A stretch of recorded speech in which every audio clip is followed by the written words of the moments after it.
a sector-wise view of what's gonna change. That the world would be moving towards localization now. Digital world is getting richer, but there's also going to be a non-digital world. Fear of having physical contact. This could perhaps prove to be an opportunity to set things right.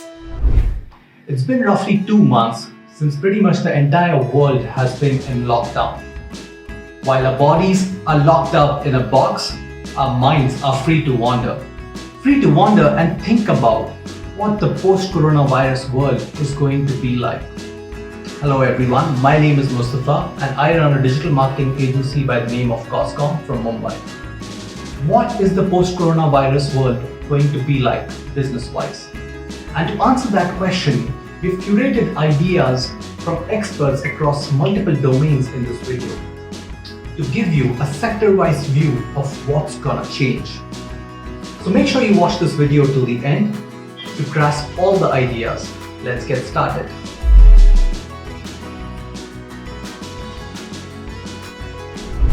My name is Santosh Kanekar and I run BeLive Corp, a consulting which helps individuals and businesses find their North Star. My predictions for the post-COVID-19 world is we're going to see a continuum between individual skilling and cooperation and mass distrust. And at the same time, we know that the digital world is getting richer, but there is also going to be a non-digital world. So I actually have a 2x2 matrix. And how does this work out? So in the individual skilling and when you're operating in the context of the digital world, we are already seeing, right, that there is skilling which is happening. There's people are taking online courses. I'm learning cybersecurity, for example. But we also know that this is going to get more entrenched. So more work will happen, more business meetings will happen digital now. Maybe travel become a little lesser now. So digital world is going to become much richer. At the same time, when we'll see an increase in mass distrust, and what it means at a digital world is that we will see more cyber surveillance which is happening, more hacking which will happen. So in response to that, there will be more cyber surveillance. At the same time, there would be areas or people who may not be participating in the digital world and still would like to have world. So what's happening here? So you find, for example, community kitchens happening now, which is outside the digital world. There is self-sustenance which is coming in. So whether you are learning to clean dishes or cook, so there's self-sustenance which is happening, and this will carry through.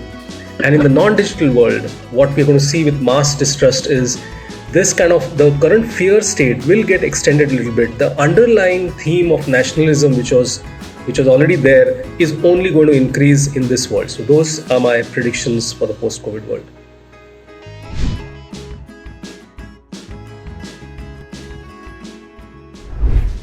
Hello everyone, my name is Shoaib and I have been a part of the luxury industry for almost 18 years and counting. I have been associated with the finest luxury conglomerates in senior leadership positions. We're here to talk about the outcomes post the most unfortunate dilemma that we are all facing. Mostly, we are all speculating. Having said that, we will still need to anticipate, think as much as we can, and build strong protocols to safeguard the industry. The luxury industry will surely be affected given the economic conditions and the environment that we live in. It will strike back in a while. The hygiene and the health of the industry will also depend upon the compliance and protocols that will follow.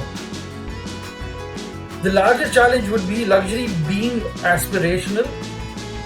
The majority of the population will initially focus on survival. This could perhaps prove to be an opportunity to set things right and consider this time as course correction to establish the right kind of channels, consolidation of stores, the right kind of product mix, and most important of all, the online presence. According to me, some of these luxury segments would struggle a bit more than the others would be automobiles, watches, jewelry, furniture and houseware. Some of these would cope up better and perform better would be wines and spirits, hospitality and cosmetics. The challenge further would be to connect to the right kind of audience with the existing and optimizing the existing channels and resources.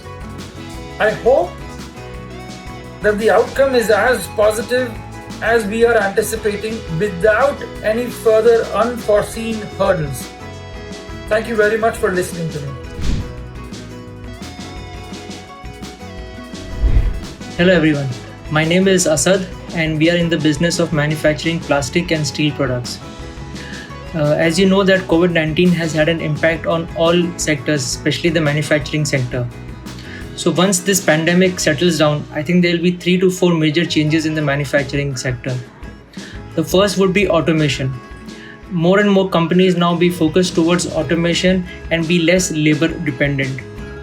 The other would be adoption of technology. Especially small and medium enterprises in the manufacturing sector would now focus more on cloud-based technology so that they can enable work from home for some of their staff. The third would be in terms of hygiene. Since manufacturing sectors employs a lot of labor force, they would have increased focus on hygiene inside their manufacturing unit. And the last I feel would be that the world would be moving towards localization now instead of globalization. Now countries would be making sure that they are self-sufficient and not relying on imports.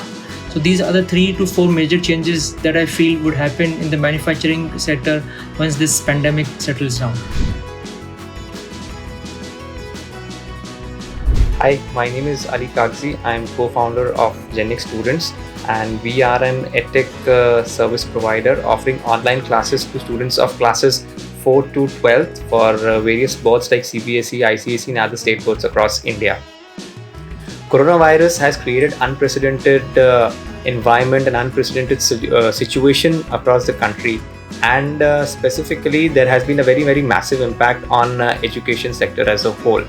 As we all know, because of the lockdown, the schools are shut, education institutions are shut, and even private tuition and coaching that was happening at students' home is not happening. So what I anticipate and what I'm seeing also is that post-coronavirus world, online education will be really big. People will move on to online or virtual education. There will be two reasons majorly why this will happen. One is because of the lockdown, the physical movements have completely been stopped. Like I said, the institutions like schools, colleges, tuition centers, etc. are closed. The other thing will also be fear of having physical contact. So specifically those people who are having tutors come home or parents who were sending their kids to tuition centers, they will be very much concerned about the safety of their child, of their children, and would not want to take any such risk. So people will start adopting online education at a much larger scale. Think of it in the context of digital marketing. So 5-6 years back, digital marketing was just another option when it came to marketing. But in current world, digital marketing is the must for everyone. Similarly, will be the situation when it comes to education. So until before the coronavirus crisis and the lockdown, online education was just one option that people had for doing some sort of revision or extra learning. But now online education, online learning will become mainstream. So it will not be surprising that in future, maybe 5 years, 10 years down the line, we see that schools have actually lost their significance and have a limited significance when it comes to learning, and a large scale of learning is actually happening through these online classes. So this is what I feel about how the post-corona world would be, especially when it comes to education. Thank you. Here's another thing that's going to change. The use of our private data for marketing is going to grow exponentially.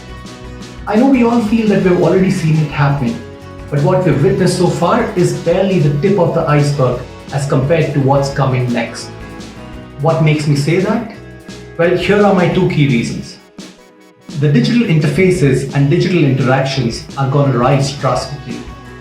The more interactions happen digitally and the more devices it happens over, the more variety of your data they're capable of capturing. The softwares that enable these interactions are also capable of learning about you from these interactions. They could find out a lot about your character and personality, which can be used for your psychographic profiling, and that can be brought into play to impact your buying choices. This makes us think, isn't that a bad thing? Well, not necessarily, because hopefully our data security and accountability measures are also going to grow hand in hand. In the long term, this could also enable something like an AI-assisted shopping, because computers are always going to be smarter buyers than humans. Thanks for watching this, and do let us know your thoughts in the comments below. Or if you would like us to do another video in this series, bringing an expert from your domain. Thank you and take care.